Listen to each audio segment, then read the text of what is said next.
जय हिंद साथियों। बिहार पुलिस के लिए महत्वपूर्ण प्रश्न दोस्तों। आज के सेशन में जो है आप सभी साथियों को रोजगार विद अंकित सर का पॉलिटी का क्लास कराने वाले दोस्तों।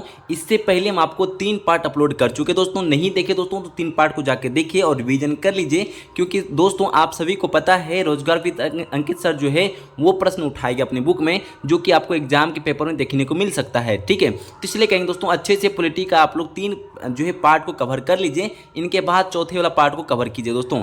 टोटल प्रश्न को आज हम आपको 40-41 प्रश्न कराने वाले हैं। प्रश्न को देखिएगा और अंत तक बने रहिए दोस्तों, क्योंकि वो प्रश्न भी इसमें देखने को मिलेगा प्रीवियस ईयर के साथ दोस्तों। आगे पूछे जाने वाला भी प्रश्न इसमें आपका जुड़ा हुआ है। चलिए हम लोग सेशन को स्टार्ट करेंगे दोस्तों। आप सभी दोस्तों से रिक्वेस्ट करना चाहते हैं, सेशन पसंद आए दोस्तों तो एक लाइक कर लीजिएगा और छोटा सा परिवार अपना भाई बहन को उसमें शामिल हो जाइए दोस्तों। ठीक है, और अपना भाई बहन को शेयर भी कर दीजिए दोस्तों। आप सभी से एक बात करना चाहते हैं दोस्तों, आपसे कुछ बाहर का आवाज आता हो दोस्तों उसको नजरअंदाज कर दीजिएगा, आ रहा हो तो। ठीक है, चलिए हम आपको मैनेज करने की कोशिश करें दोस्तों। क्लास को स्टार्ट करते हैं। पहला प्रश्न को पढ़िएगा दोस्तों। देखिए साथियों, 121 नंबर प्रश्न में लिखा है दोस्तों, लोकसभा की सदस्यता के लिए उम्मीदवारों को न्यूनतम आयु क्या निर्धारित की गई दोस्तों, बता दीजिए। यहां पर आप लोग का क्या आंसर आ रहा है दोस्तों, फटाफट कमेंट बताते चलिए। तो दोस्तों सभी का जो करेक्ट आंसर बता रहे दोस्तों ऑप्शन नंबर बी 25 वर्ष दे रहे दोस्तों। तो सभी मित्र का ऑप्शन नंबर बी इनका सही होता है दोस्तों। जितने भी मेरे साथी हैं, मेरी बहन है, ऑप्शन नंबर बी दे रहे दोस्तों, तो सभी का करेक्ट आंसर होगा दोस्तों ऑप्शन नंबर बी। तो दोस्तों यहाँ पर 122 नंबर प्रश्न में लिखा है कि नीलम संजीव रेड्डी भारत के डैश राष्ट्रपति थे दोस्तों। कितने नंबर के राष्ट्रपति थे दोस्तों, ये प्रश्न को याद आपको रखना चाहिए। और आपसे वर्तमान में जो भी राष्ट्रपति है द्रौपदी मुर्मू जी, इनका जो है कितने नंबर पे बने हैं ये दोस्तों करेक्ट आंसर याद आप लोग रखिएगा। करंट अफेयर वाला दोस्तों, अभी वाला, ठीक है, वर्तमान वाला। तो यहाँ पर आपसे 122 नंबर प्रश्न का करेक्ट आंसर क्या बता रहे दोस्तों, 6वें थे दोस्तों, 6 नंबर के थे दोस्तों। ये प्रश्न को याद रखिएगा। ठीक है दोस्तों, कहता है प्रश्न नंबर जो है 122 में नीलम संजीव रेड्डी भारत के 6वें राष्ट्रपति थे दोस्तों। ठीक है, आपको 11वें नंबर का राष्ट्रपति बताना पड़ेगा। कमेंट में देखते कौन कौन बताता है। चलिए दोस्तों हम लोग चलते 123 नंबर प्रश्न में। यहाँ लिखता है दोस्तों कि भारत के राष्ट्रपति द्वारा चरित्र को बदले बिना सजा की मात्रा को कम करना अनुच्छेद 72 को डैश कहा जाता है दोस्तों। क्या कहा जाता है दोस्तों, बता दीजिए। यहाँ पे प्रश्न बहुत अच्छा दोस्तों, ये प्रश्न जो है आपको पेपर में देखने को मिल सकता है दोस्तों। तो 123 का करेक्ट आंसर क्या बताते हैं दोस्तों, यहाँ पर क्षमादान दे रहे हैं। तो सभी मित्र का और मेरे भाई बहन का सभी का करेक्ट आंसर क्षमादान हो जाता है दोस्तों, याद रखिएगा। तो दोस्तों यहाँ पर 124 नंबर प्रश्न में क्या लिखा है मित्रों, बता दीजिए। देखिए, श्री रामनाथ कोविंद भारत के डैश राष्ट्रपति थे दोस्तों। कितने नंबर के राष्ट्रपति थे, बता दीजिए। तो दोस्तों 124 का प्रश्न का राइट आंसर आप लोग जो दे रहे दोस्तों ऑप्शन नंबर बी 14वें राष्ट्रपति थे दोस्तों। यहाँ पर करेक्ट आंसर ऑप्शन नंबर जो है बी होगा दोस्तों। इसके बाद ही द्रौपदी मुर्मू जी बनी हुई है भारत के राष्ट्रपति दोस्तों। आपसे पता चले दोस्तों 15वें नंबर के राष्ट्रपति हैं। चलिए दोस्तों यहाँ पर आप लोग 11वें नंबर के राष्ट्रपति का आप लोग फिर से करें दोस्तों, कमेंट बता दीजिएगा दोस्तों। ठीक है, चलिए हम लोग चलते दोस्तों। यहाँ पर 125 में लिखा है दोस्तों, मृत्यु दंड के मामले में क्षमा देने का अधिकार किसे है दोस्तों। ये बहुत अच्छा प्रश्न है दोस्तों, याद रखिएगा। 125 का करेक्ट आंसर क्या बताते हैं आप सभी मित्रों का जो करेक्ट आंसर कमेंट बता रहे दोस्तों राष्ट्रपति, तो सभी दोस्तों का ऑप्शन बी इनका करेक्ट आंसर राष्ट्रपति हो जाता है दोस्तों। ठीक है, देखिए दोस्तों यहाँ पर 126 में प्रश्न कहता है भारत के राष्ट्रपति का कार्यकाल कितने वर्ष का होता है दोस्तों। ये तो सभी मित्र को मालूम है, छोटा सा प्रश्न है दोस्तों, बता दीजिए। तो दोस्तों यहाँ पर 126 का 5 वर्ष दे दोस्तों। सभी मित्रों का करेक्ट आंसर 5 वर्ष हो जाता है दोस्तों। ऑप्शन नंबर जो यहाँ पर सी करेक्ट आंसर होता है दोस्तों। यहाँ पर प्रश्न नंबर जो 127 में लिखा है कि राष्ट्रपति, उपराष्ट्रपति, राज्यसभा के सभी सदस्य उपयुक्त में से कौन सा जो है अनुपातिक प्रतिनिधित्व प्रणाली के नियमानुसार एकल संक्रमण के मत के माध्यम से गुप्त मत द्वारा किए गए मतदान की चुनाव जाता है दोस्तों। यहाँ पर प्रश्न को एक बार अच्छे से पहले पढ़ लीजिए दोस्तों, तभी आप करेक्ट आंसर बता पाएंगे। 127 का करेक्ट आंसर क्या होता है दोस्तों, यहाँ पर आप सभी को मालूम हो दोस्तों, राष्ट्रपति उपराष्ट्रपति दोस्तों, यहाँ पर इसका चुनाव जो है मतदान जो है गुप्त मतदान द्वारा किया जाता है दोस्तों। यहाँ पर आपका जो ऑप्शन नंबर ए और बी ना 1 और 2 सही होगा दोस्तों। राष्ट्रपति और उपराष्ट्रपति इनका सही आंसर होगा दोस्तों। ये प्रश्न को याद आप रखेंगे। तो दोस्तों एक रखिएगा आप लोग 128 प्रश्न को देख लीजिए, थोड़ा सा धुंधलापन दिखता हो दोस्तों, उसको जो है यहाँ पे नजरअंदाज कर दीजिए दोस्तों। लिखा है कि भारत का निम्नलिखित में से कौन सा जो राष्ट्रपति निर्वाचित हुआ था दोस्तों। ये प्रश्न आपको बन सकता है पेपर में, ये प्रश्न को याद आप रखें दोस्तों। 128 का क्या आंसर दीजिएगा दोस्तों, तो यहाँ पर नीलम संजीव रेड्डी दे दोस्तों। तो यहाँ पर आप लोग का ऑप्शन नंबर सी इनका करेक्ट आंसर होगा दोस्तों। ये भी सी वाले जितने भी मेरे साथी हैं, जितने मेरे बहन हैं, सभी का सही आ रहा है दोस्तों ऑप्शन नंबर सी।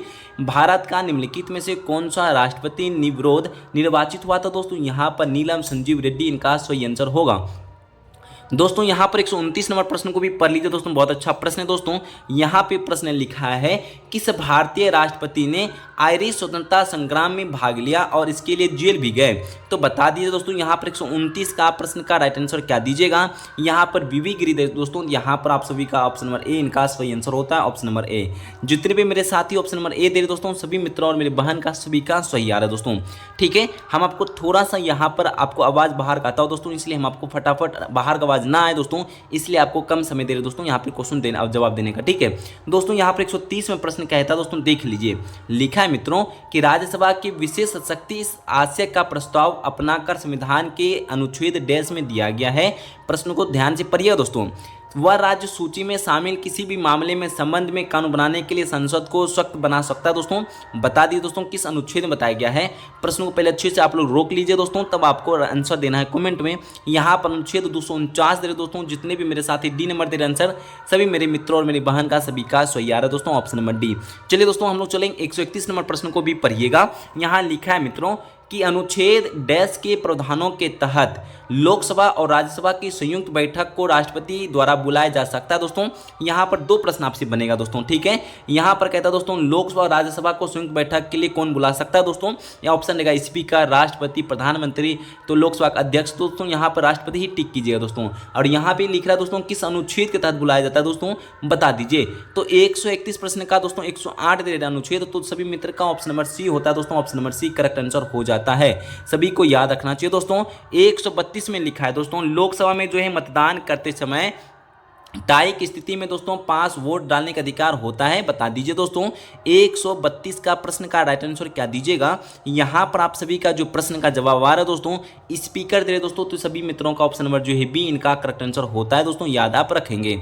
तो दोस्तों यहाँ पर 133वें प्रश्न में लिखा है कि भारत के पहले प्रधानमंत्री पंडित जवाहरलाल नेहरू ने 14 अगस्त 1947 को मध्यरात्रि को नियति से वादा ट्रस्ट विद टेटनिस शीर्षक भाषण कहाँ से दिया था दोस्तों, बता दीजिए। ये बहुत अच्छा प्रश्न है दोस्तों, एक बार अच्छे से पढ़ लीजिएगा आप लोग। ठीक है, तो 133 का प्रश्न का जो है राइट आंसर सांसद संविधान सभा से दे रहे दोस्तों। यहाँ पर आप लोग सी नंबर दे रहे थे दोस्तों। जितने भी मेरे साथी सी वाले हैं, सभी मित्रों का सभी का सही आ रहा है दोस्तों, ऑप्शन नंबर सी। तो दोस्तों हम लोग चलेंगे 134 नंबर प्रश्न को देखेंगे दोस्तों। यहाँ लिखा है कि इनमें से कौन सा भारत का कार्यवाहक राष्ट्रपति नहीं था दोस्तों। यहाँ प्रश्न को अच्छे से जवाब रखिए दोस्तों, इसको प्रश्न पेपर में देखने को आपको मिलेगा। ठीक है, इनमें से कौन सा भारत का कार्यवाहक राष्ट्रपति नहीं था दोस्तों? 134 प्रश्न का राइट आंसर आप लोग जो दे रहे दोस्तों, डॉक्टर जाकिर हुसैन। तो जितने भी मेरे साथी बी नंबर देने वाले हैं, सभी मेरे मित्र और मेरी बहन का सभी का सही आ रहा है दोस्तों। तो चलेंगे 135वें प्रश्न को देखिए और बता दीजिए दोस्तों आंसर को। यहाँ लिखा है, भारत में राष्ट्रपति अपना कार्यकाल पूरा होने के पहले अपना त्यागपत्र किसे सौंपते हैं? बताते चलिए दोस्तों। 135 प्रश्न का राइट आंसर आप लोग अच्छे से जवाब दिए दोस्तों। छोटा सा प्रश्न आप सभी के लिए। तो यहाँ पर आप सभी ने जो करेक्ट आंसर बता रहे थे दोस्तों, 135 का उपराष्ट्रपति दे रहे दोस्तों। तो सभी मित्र का ऑप्शन और बी इनका करेक्ट आंसर होता है। प्रश्न कहता है दोस्तों, पढ़ लीजिए एक बार फिर से। भारत में राष्ट्रपति अपना कार्यकाल पूरा होने के पहले अपना त्यागपत्र किसे सौंपते दोस्तों? तो आप सभी को मालूम होगा, उपराष्ट्रपति को दोस्तों। ठीक है, तो दोस्तों यहाँ पर आप लोग 136 में देखेंगे, कहता है कि अनुसूचित जनजाति के संरक्षण के लिए एक क्षेत्र को अनुसूचित क्षेत्र के रूप में घोषणा करने की शक्ति किसके पास होती है? बता दीजिए दोस्तों। इनका 136वें प्रश्न का जवाब आपको सभी को देना चाहिए दोस्तों। अनुसूचित जनजाति के संरक्षण के लिए एक क्षेत्र को अनुसूचित क्षेत्र के रूप में घोषणा करने की शक्ति किसके पास होती है दोस्तों? तो सभी मेरे मित्र और मेरे साथी ने जो करेक्ट आंसर बता रहे थे दोस्तों, कॉमेंट में ऑप्शन और बी दे रहे दोस्तों, भारत के राष्ट्रपति। जितने भी मेरे साथी बी वाले हैं, सभी मेरे मित्र का सभी का करेक्ट आंसर है दोस्तों। तो 137वें प्रश्न को देखिए दोस्तों, यहाँ बता दीजिए 137 में लिखा है कि राष्ट्रपति द्वारा जो राज्यसभा में कितने जो है सदस्यों का नामित किया जा सकता है? बता दीजिए दोस्तों। बहुत अच्छा प्रश्न दोस्तों। यहाँ पर 137 का, तो यहाँ पर आप सभी का जो मित्र का करेक्ट आंसर आ रहा है दोस्तों 12। तो यहाँ पर आप सभी का 12 इनका सही होता दोस्तों। ये प्रश्न पूछे जाने वाला प्रश्न था दोस्तों, और कितने बार पूछ भी चुका है दोस्तों। यहाँ पर 138 प्रश्न को भी देखिएगा और बताइएगा। यहाँ लिखा है, 42वें संविधान संशोधन के माध्यम से भारतीय संविधान में कितने मौलिक कर्तव्य शामिल किए गए थे दोस्तों? बताते चलिए। ये सब प्रश्न आपको पेपर में देखने को मिलेगा, और आप लोग जो है गलत मत कीजिए दोस्तों। आप सभी को मालूम है, आप सभी को पता है दोस्तों, ये सभी को प्रश्न पता है। आपको रिविजन के तौर पर हम आपके सामने लाए थे, और बता दीजिए इनका करेक्ट आंसर क्या होगा। प्रश्न को एक बार अच्छे से पढ़िए दोस्तों। 42वें संविधान संशोधन के माध्यम से भारतीय संविधान में कितने मौलिक कर्तव्य शामिल किए गए थे दोस्तों? बता दीजिए दोस्तों। यहाँ पर 138 का राइट आंसर क्या दीजिएगा? देखिए साथियों, इनका जो करेक्ट आंसर आप लोग जो दे रहे थे दोस्तों, ऑप्शन नंबर सी दे रहे दोस्तों 10, तो सभी मित्रों का ऑप्शन नंबर सी इनका करेक्ट आंसर होता है दोस्तों। यहाँ पर प्रश्न क्या था दोस्तों, इन्हें जो है सरदार स्वर्ण सिंह समिति के अनुसार पर जोड़ा गया था दोस्तों। प्रारंभ में 10 था, 10 मूल्य कर्तव्य था, और वर्तमान में 11 हो गया दोस्तों। ठीक है, कंफ्यूज मत होइए दोस्तों, यहाँ पर आपको वर्तमान में 11 है और प्रारंभ में जो है दोस्तों स्टार्टिंग में 10 मूल्य कर्तव्य थे, इसलिए इसका ऑप्शन नंबर जो है यहाँ पर सी होता है दोस्तों। प्रश्न का याद आप रखेंगे। देखिए साथियों, 139 नंबर प्रश्न में कहता है दोस्तों, यहाँ पे पढ़िए, लिखा है कि मार्च 2019 तक उपलब्ध जानकारी के अनुसार भारतीय संविधान में कितने मौलिक कर्तव्य हैं दोस्तों, बताना चाहिए आप लोग को। 139 में क्या आंसर दी दोस्तों, यहाँ पे जस्ट अभी ऊपर बताएं आपको, यहाँ पर 11 इनका करेक्ट आंसर होगा दोस्तों, याद रख लीजिएगा। तो दोस्तों 140 नंबर प्रश्न में लिखा है कि मौलिक कर्तव्य से संबंधित अनुच्छेद जो है 51A, ठीक है, संविधान में किस संविधान अधिनियम के द्वारा शामिल किया गया था दोस्तों, यहां पर बता दीजिए। बहुत अच्छा प्रश्न है, 140 प्रश्न आपको पेपर में देखने को मिल सकता है दोस्तों, प्रश्न को याद रखिएगा। तो यहां पर जितने भी मेरे साथी 42वें संविधान संशोधन अधिनियम दे रहे हैं, तो सभी मेरे मित्र और मेरे बहन का सभी का correct answer option number A होता है, सभी याद रखिए दोस्तों। तो यहाँ पे 141 नंबर प्रश्न में लिखा है कि राज्यसभा सदस्यता के लिए न्यूनतम आयु कितनी है दोस्तों, बता दीजिए। राज्यसभा सदस्य के लिए न्यूनतम आयु कितनी है दोस्तों, बताते चलिए। 141 का यहाँ पर आप लोग 30 वर्ष दे रहे दोस्तों, तो जितने भी मेरे मित्र हैं, मेरे साथी, सभी का बी नंबर करेक्ट आंसर होगा। तो 142 में लिखा है दोस्तों, निम्नलिखित में से कौन सी समिति ने मूल कर्तव्य को संविधान में सम्मिलित करने का सुझाव दिया दोस्तों, बता दीजिए। 142 का राइट आंसर आप लोग स्वर्ण सिंह समिति दे रहे दोस्तों, जितने भी मेरे साथी डी नंबर दे रहे हैं, तो जितने भी मेरे साथी डी वाले जितने भी साथी, सभी का सही आ रहा है दोस्तों, ऑप्शन नंबर डी। तो दोस्तों यहाँ पे 143 नंबर प्रश्न में लिखा है, निम्न में से किस एक की संतुष्टि के आधार पर मूल कर्तव्य से संबंधित प्रावधानों को भारत के संविधान में जोड़ा गया था दोस्तों, बता दीजिए दोस्तों। यहाँ पर 143 का प्रश्न क्या होगा दोस्तों, तो ये बहुत अच्छा प्रश्न दोस्तों, भिविया देखिए, नोट कर लीजिए कॉपी में। तो यहाँ पर आप सभी का मित्र का जो करेक्ट आंसर बी नंबर दे रहे हैं, स्वर्ण सिंह समिति दे रहे दोस्तों, तो यहाँ पर जितने भी साथी बी नंबर दे रहे दोस्तों, सभी का correct answer option number B होगा। तो दोस्तों 144 में क्या कहता है, देख लीजिए दोस्तों, लिखा है कि भारतीय संविधान के अंतर्गत निम्नलिखित में से कौन एक मौलिक कर्तव्य नहीं है। बहुत अच्छा प्रश्न दोस्तों, बता दीजिए यहाँ पर क्या सही आंसर होगा 44 का। जितने भी मेरे साथी ऑप्शन नंबर ए दे रहे दोस्तों, यहाँ पर 44 का, लोकसभा चुनाव में वोट डालना दोस्तों, यहाँ पर आप सभी का जो है ऑप्शन नंबर ए इनका राइट आंसर और मौलिक कर्तव्य में ये शामिल नहीं होता है, ये तीनों ही इधर आपका सही है। 145 में लिखा है दोस्तों, निम्नलिखित में से कौन सा एक राज्य नीति निर्देशक तत्व नहीं है दोस्तों, बता दीजिए। यहाँ पर क्या आंसर आपको होना चाहिए दोस्तों, 4 ऑप्शन है, 4 ऑप्शन में से बता दीजिए। 145 का राइट आंसर आप लोग जो दे रहे दोस्तों, आंसर दे रहे दोस्तों, यहाँ पर ऑप्शन नंबर डी, 14 वर्ष की आयु तक के बच्चों को निःशुल्क शिक्षा दोस्तों, यहाँ पर जो है आपका नीति निर्देशक तत्व में से शामिल नहीं है दोस्तों, याद रखिएगा। तो दोस्तों यहाँ पर 146 में लिखा है कि भारतीय संविधान का निम्न में से कौन सा अनुच्छेद मानव के क्रय विक्रय तथा जबरदस्ती मजदूरी कराने का प्रतिबंध लगाता है दोस्तों, बता दीजिए दोस्तों। 146 का राइट आंसर क्या दीजिएगा दोस्तों, यहाँ पर आप लोग पहले क्वेश्चन को पढ़िए, हम आपको ऑप्शन दिखाने की कोशिश करते हैं, नीचे दिया हुआ है दोस्तों, यहाँ पे क्वेश्चन पढ़ लीजिए रोक के दोस्तों। चलिए आपके ऑप्शन, आपका जो ऑप्शन होगा दोस्तों आपके सामने दिखना स्टार्ट हो गया होगा, बता दीजिए। तो यहाँ पर 23वां दे दोस्तों, तो सभी साथी का right answer option number A हो जाता है दोस्तों, यह प्रश्न को याद आप रख लेंगे। जितने भी मेरे साथी ऑप्शन नंबर ए वाले हैं सभी का सही आ रहा है दोस्तों, ठीक है। चलिए हम लोग चलते हैं दोस्तों, 147 में लिखा है प्रश्न नंबर 47 में, 147 में भारतीय संविधान का निम्नलिखित में से कौन सा अनुच्छेद विधिक समता यानी कानून के सामने समानता से संबंधित है मित्रों, बता दीजिए। 147 का राइट आंसर क्या होगा, जितने भी मेरे साथी हैं सभी का जो है करेक्ट आंसर आप सभी का आ रहा है दोस्तों, यहाँ पर 14 ऑप्शन नंबर ए दे रहे दोस्तों, तो जितने भी साथी ऑप्शन ए वाले सभी का सही है दोस्तों। चलिए हम लोग 148 को देखते हैं दोस्तों, यहाँ पर प्रश्न कहता है कौन सा मौलिक अधिकार अल्पसंख्यकों के हितों के संरक्षण की बात करता है, बता दीजिए दोस्तों। यहाँ पर आप लोग क्या आंसर देते हैं दोस्तों, बहुत अच्छा प्रश्न है, इसको अंडरलाइन करके रखिएगा।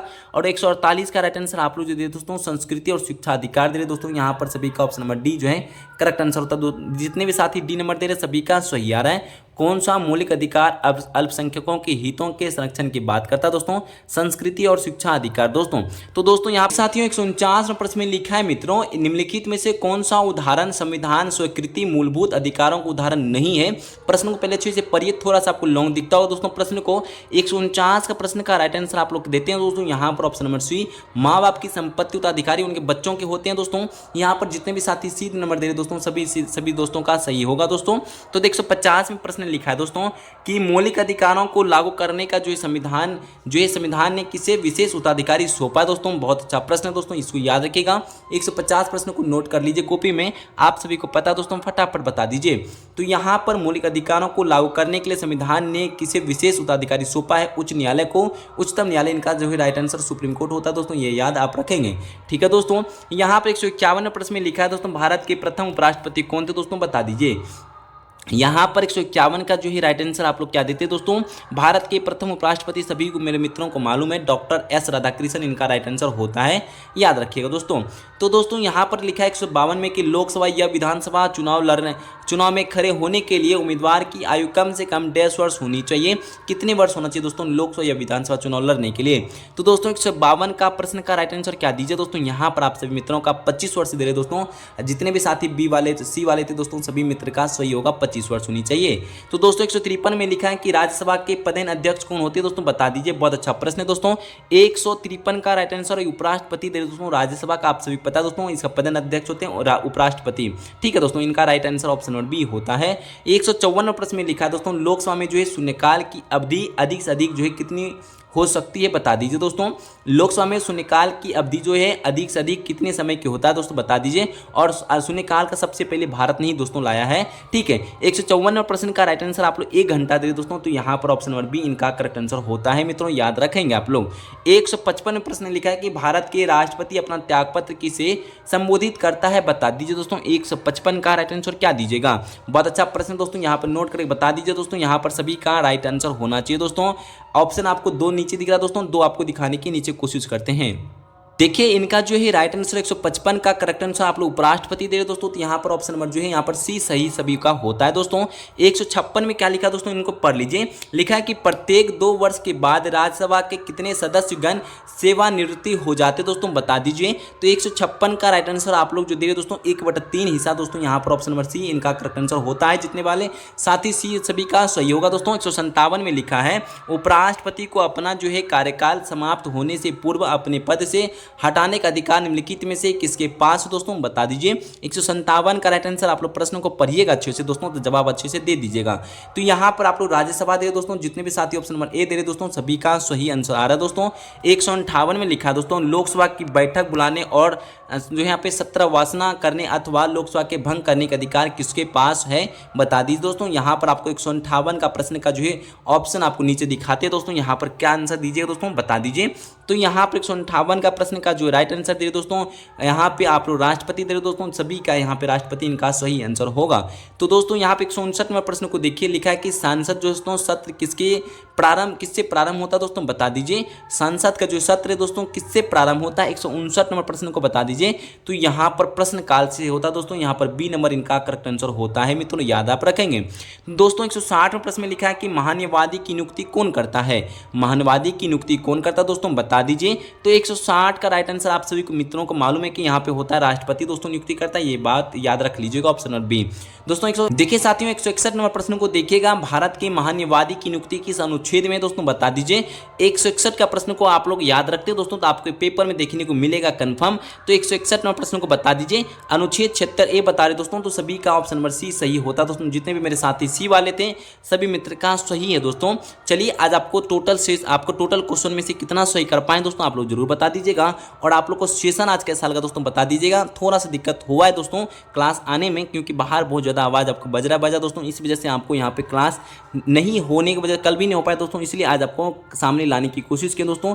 मेरा काम पसंद आ गया दोस्तों, मेरा मेहनत पसंद आया दोस्तों, तो एक लाइक कर लीजिएगा सेशन को और अपना परिवार में शामिल हो जाए और अपना भाई बहन को शेयर कर दी दोस्तों। देखिए क्लास एब्सेंट करना मेरा मोटो नहीं दोस्तों कि आज क्लास करा पाएंगे दोस्तों, कुछ दिक्कत होता है दोस्तों, इस वजह से क्लास आपके सामने नहीं ला पाते हैं। और उतना यहाँ पर थोड़ा सा दोस्तों क्लास के लिए प्रॉपर कोई एक जगह नहीं है दोस्तों, ठीक है, तो इस वजह से हम आपको प्रॉपर क्लास ला पाए दोस्तों। अभी भी आपको बाहर बहुत ज़्यादा आवाज़ आ रहा है दोस्तों, देखिए आपके सामने आ पाता ना पता नहीं दोस्तों, यहाँ पे नहीं आ रहा तो बहुत अच्छा है दोस्तों, और आता भी होगा तो नज़रअंदाज करके पूरा क्लास जरूर देख लीजिए दोस्तों, ठीक है। चलिए जाते जाते सभी दोस्तों को यहाँ तक बने रहे, जितने भी मेरे साथी बने हुए थे उनको दिल से धन्यवाद करेंगे, और जाते जाते सभी दोस्तों और मित्रों को भी इतना कहेंगे दोस्तों, दिल से धन्यवाद करते हुए सभी दोस्तों को जय हिंद, जय भारत, वंदे मातरम।